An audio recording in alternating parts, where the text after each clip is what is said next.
Jangan suka memperlekehkan orang kalau hanya melihat penampilannya sahaja. Boleh jadi orang tersebut mempunyai status yang lebih tinggi daripada kita, status sosial, finansial, knowledge, dan banyak lagi yang mungkin lebih hebat daripada kita. Tapi kerana kita tak kenal, lalu dengan mudahnya kita memperlekehkan dan meremehkan orang lain. Dan ini bentuk kesombongan yang disebutkan oleh Nabi SAW. Hadirilah Safari Dakwah Lubuk Linggau dan Jambi bersama Ustaz Dr. Muammar Ma'ruf LCMA Hafizahullah Ta'ala.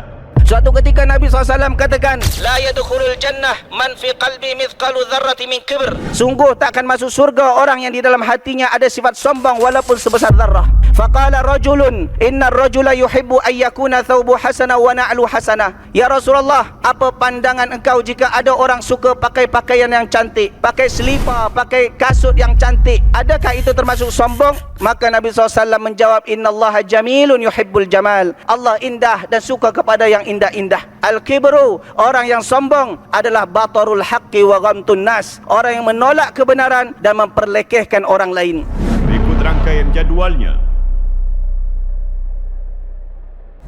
Acara ini diselenggarakan oleh